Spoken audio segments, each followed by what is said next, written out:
Почитувани, добро вечер. Ја следите емисијата Став. Вечерва имам чест да разговарам со магистар Розита Благоевиќ, директорка на Управата за развој и напредување на образованието и јазиците на заедниците. Добро вечер, благодарам што одвоивте време за гостување во нашата емисија. Добро вечер. Најпред би желела да се захвалим вашим позиву за учешće у овој емисiji, а исто тако да поздравим ваше гледаоце i ujedno da iskoristim priliku da svim đacima poželim srećan početak nove školske 2022-2023 godine. За појаснување на граѓаните, управата е орган во рамките на Министерството за политички системи и односи со заедниците. Поконкретно, што работи вашата установа, која е целта, на што е посветена и слично?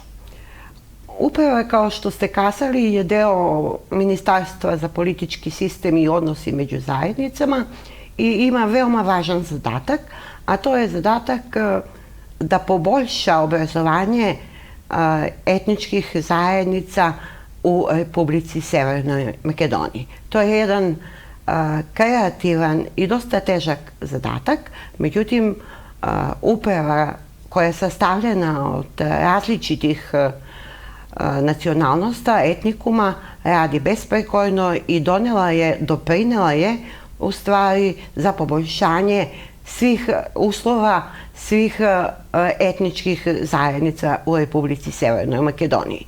Konkretno, uprava je dala svoj pridones za dobijanje stipendije đaka Roma. Dalje izborila se da imamo izborni predmet koji se zove jezik i kultura zajednica i tako dalje, da ne nabrajam. Znači, ona je faktički u svim sferama obrazovanja i daje svoju doprinos. Каква е законската регулатива? Што предвидуваат законите токму за образованието на малцинствата? Има ли доволно законска регулатива, меѓународни конвенции на кои што треба да се придржуваме? Svakako.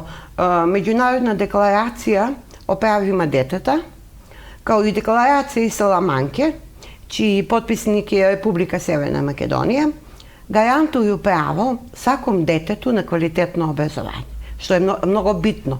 Znači, nije samo u pitanju obrazovanja, već samo to obrazovanje treba da bude kvalitetno.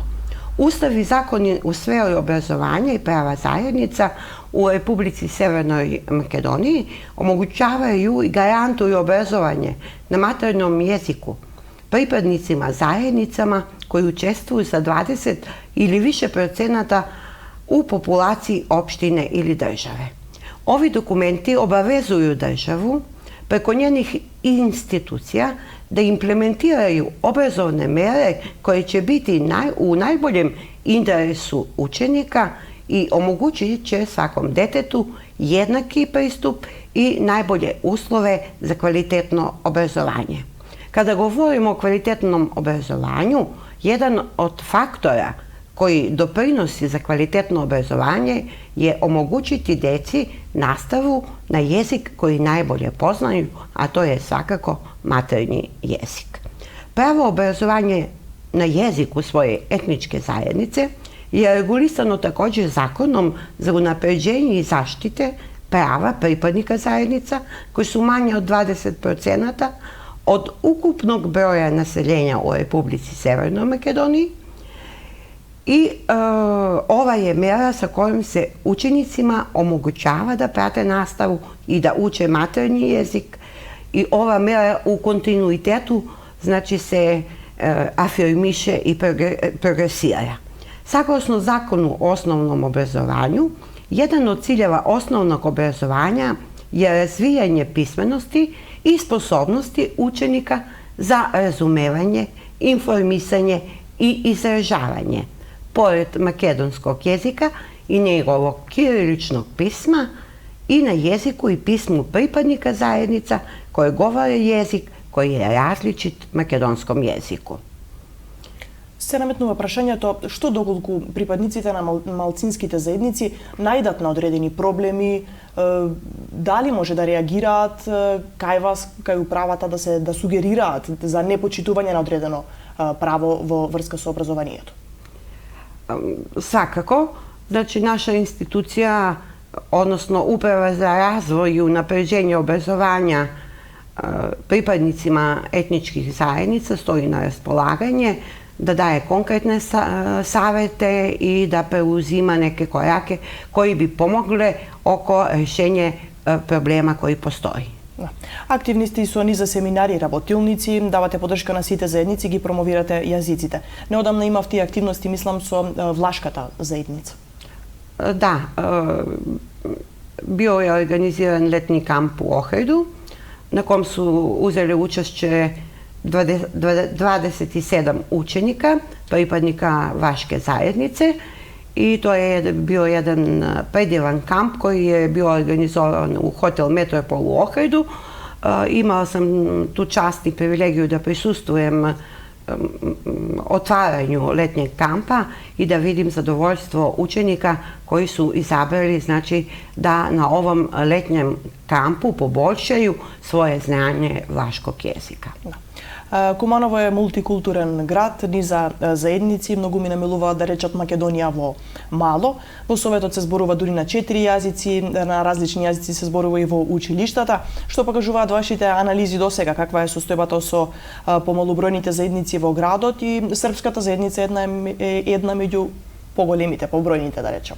Да, па могла би слободно да кажем да српска заедница, например, на територија Републици Северна Македонија е највише сконцентрисана у Кумановском региону, Старонагоричком региону, Валандовском региону, Неготинском региону и Росоманском.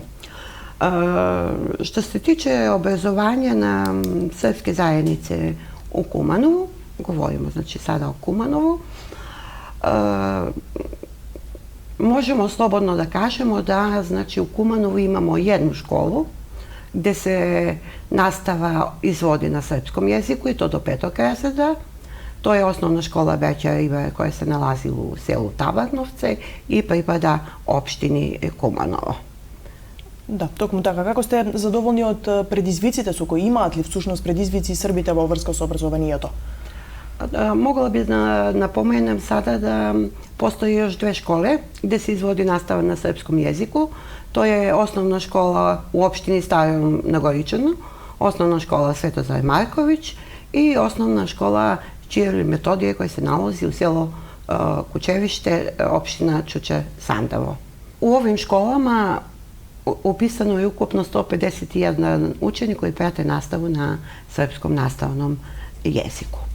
Što se tiče obrazovanja srpske zajednice u osnovnim školama, mogu slobodno reći da su svi uslovi dobri.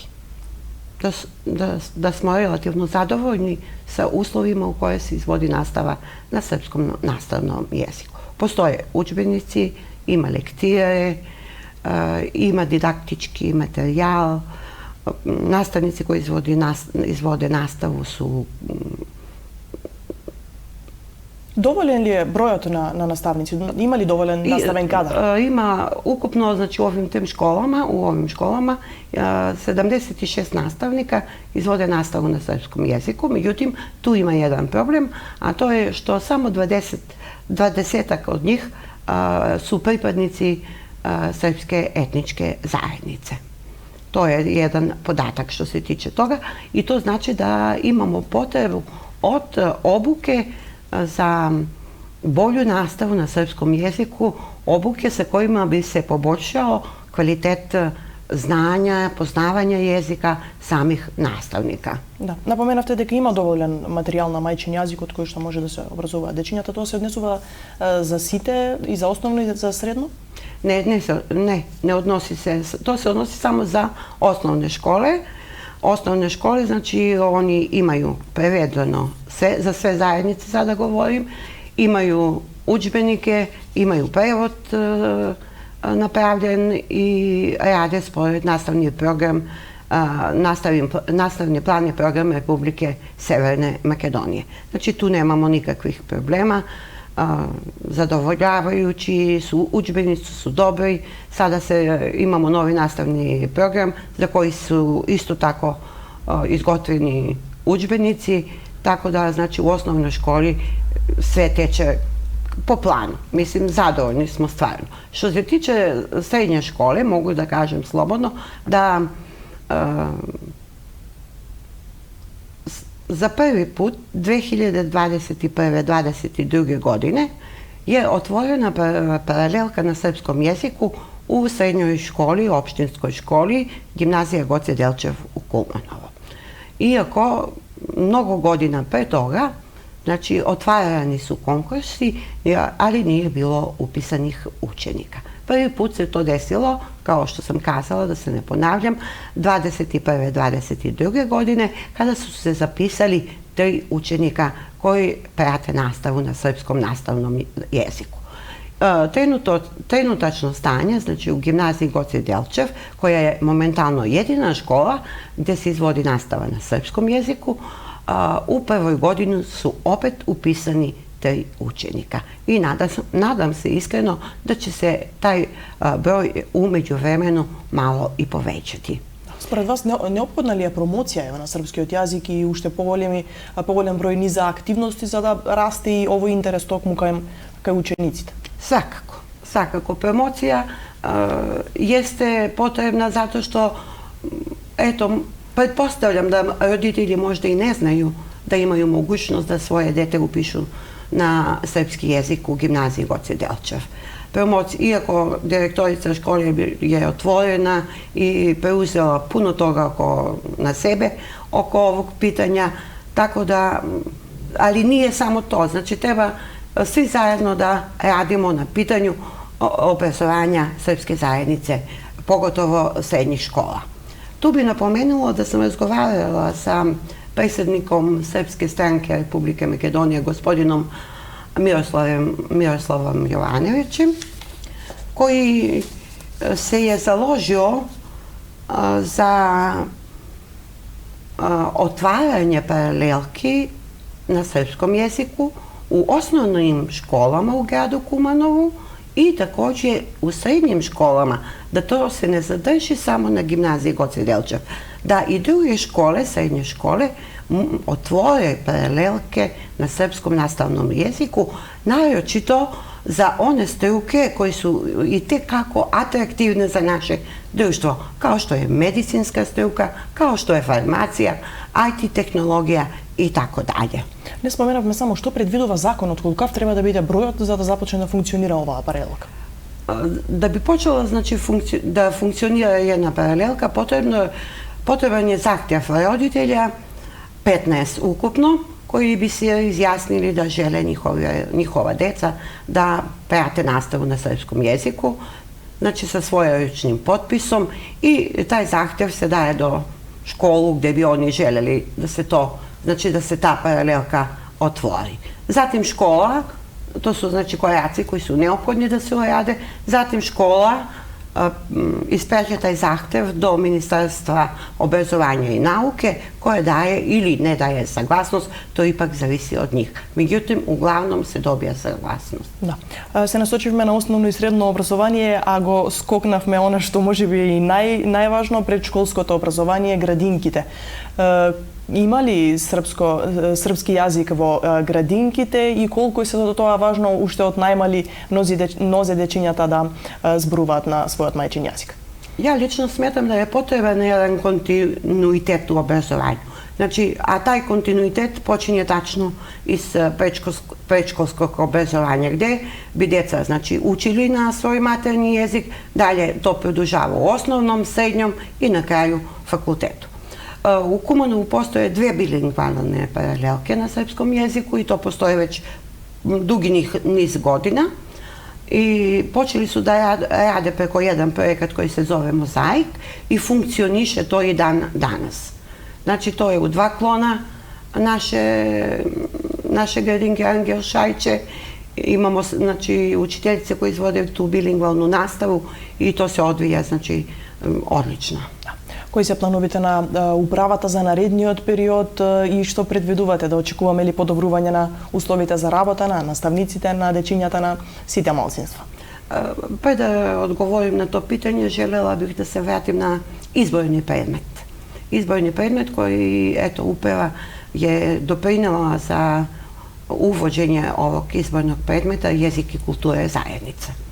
Želela bih da kažem da izborni predmet jezik i kultura Srba je uveđena u osnovno obrazovanje 2019. godine i da funkcioniše, sada ću vam kazati, znači škole, imamo škole gde se izvodi ovaj izborni predmet, jezik i kultura Srba. Kakav je put?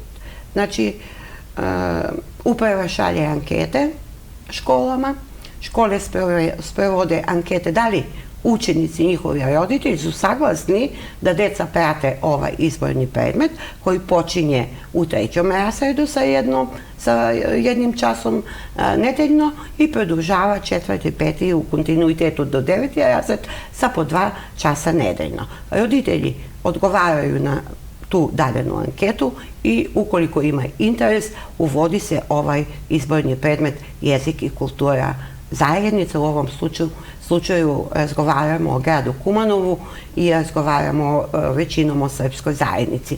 Znači, tako da i to je veoma značajno što je postigla uprava uvođenja ovog izbornog predmeta i ovaj izborni predmet se izvodi sa sljedećim školama. Osnovna škola Strašo Pinđurevo Landovo, osnovna škola Karpoš, selo Umindol, opština Kumanovo, kao i osnovna škola 11. oktober Kumanovo. Osnovna škola Aleksandar Rudarevski, osnovna škola Sveti Kiril i Metodij, opština Čučer Sandevo i ima ukupno 144 učenika koji prate, znači, ovaj izborni predmet.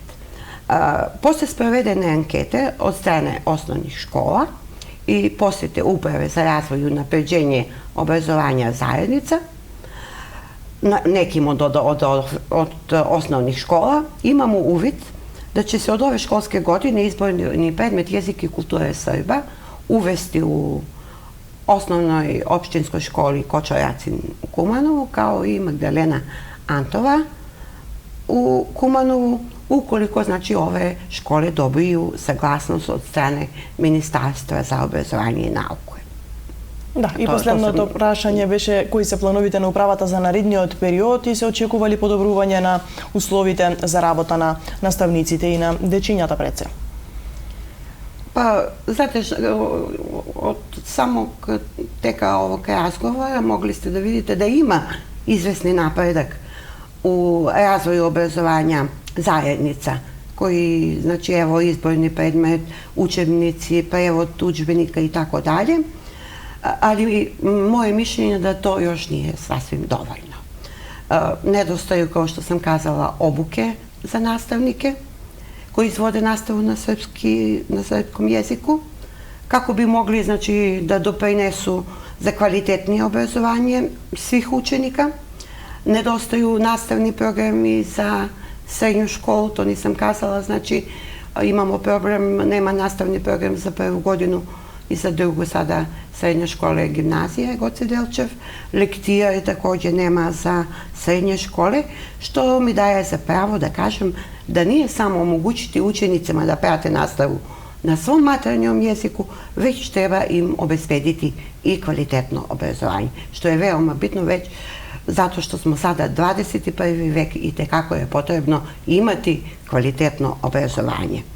Kao direktor Uprave za razvoj i unapređenje zajednica u Republici Severnoj Makedoniji, kao što sam već napomenula, znači imala sam kontakta, razgovora i sa ambasadom, bila sam u ambasadi oko pitanja udžbenika, lektira i slično.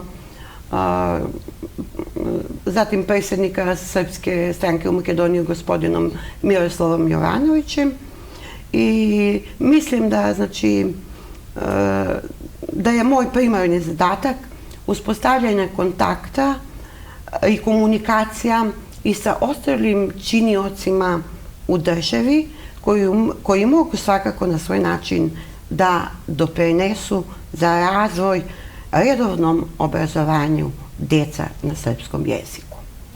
Ви благодарам на одвоеното време. Се надевам дека одговоривме на дел од прашањата кои што ги интересираат граѓаните, особено српското малцинство овде во Куманово. Хвала и вама на позивот и учешќу. Благодариме. Почитувани, тоа беше се за вечерва. Останете на програмата на Телевизија Плюс.